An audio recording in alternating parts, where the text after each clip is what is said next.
আমি সকাল 7টার সময় কোনো বাংলা ছবি কখনো দেখতে আসিনি, তাও এরকম হাউসফুল শোকে।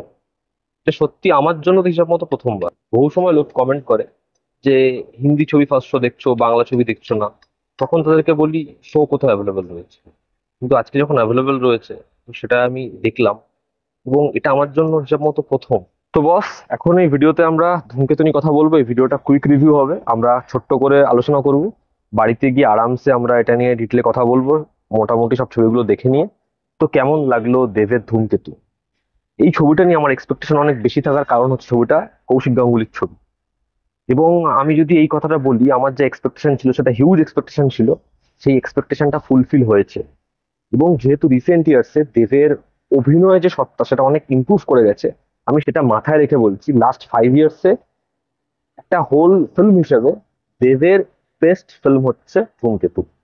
এটা বলা কোনো রকম ভাবে ভুল হবে না। আমি জানি না, যদি আপনি দেব শুভশ্রীর থেকে মেইন স্ট্রিম ছবি, out and out hardcore main stream ছবির এক্সপেকটেশন রেখে আসেন, আপনি কি পাবেন। তবে আমি কৌশিক গাঙ্গুলির ছবি দেখতে এসেছি, দেব শুভশ্রী অভিনেতা অভিনেত্রী সেটা ভেবে এসেছি। আমার জন্য এই ছবিটা খুব খুব ওয়ার্ক করেছে। এই ছবির প্রথম যেটা পজিটিভ দিক সেটা হচ্ছে পারফরমেন্স। এই ছবির মানে ছবিটা দেখার পরে সবার আগে যার কথা হবে, যাকে নিয়ে কথা বলবে সবাই, সেটা হচ্ছে রুদ্রনীল ঘোষ।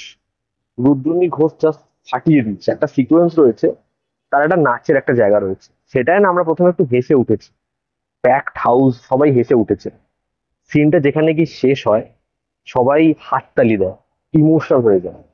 দেবের অন্যতম সেরা কাজ, দেব জাস্ট ফাটিয়ে পারফরমেন্স দিয়েছে এবং এত ভালো ডাবিং হয়েছে। দেব খুব খুব ভালো। একইভাবে এখানে সাপোর্টিং কাস্টে প্রত্যেকে, শুভশ্রী নিজের জায়গায় ভালো, ছোট্ট চরিত্রে এখানে চিরঞ্জিত বাবু থেকে শুরু করে প্রত্যেকে পারফরমেন্স ছবির খুবই ভালো।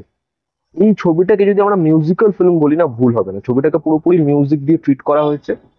তো এই ছবিটার গানগুলো এত ভালো লাগে, এবং ছবিতে একটা গান রয়েছে, আমি সেটা সম্পর্কে কিছু বলতে চাই না, আমি চাই তোমরা সেটা সিনেমা হলে এসেই পাও। সেই গানটা যেরকম ভাবে ব্যবহার করেছে ভীষণ ভালো।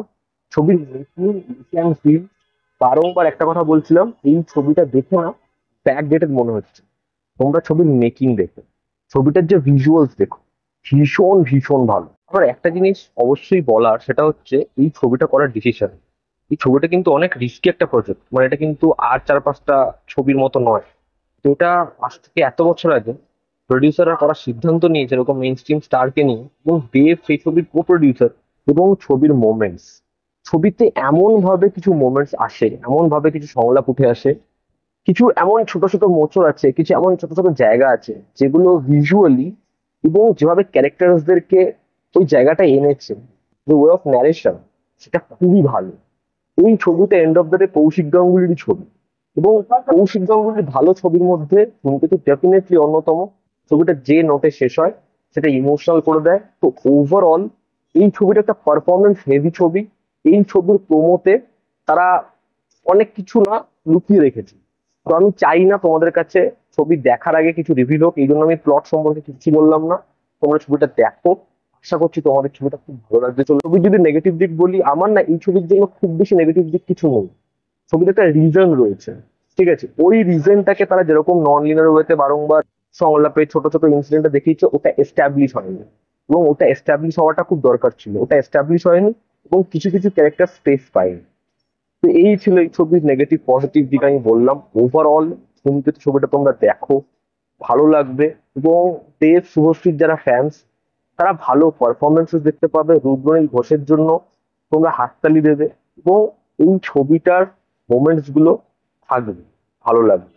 ওভারঅল ধূমকেতু আমার এক্সপেকটেশন ফুলফিল করতে পেরেছে। তোমরা তোমরা যারা দেখে নিয়েছো কমেন্ট করো তোমাদের কেমন লেগেছে। যেমন আমাদের পাশে আছে লভি অল স্টার বাইক।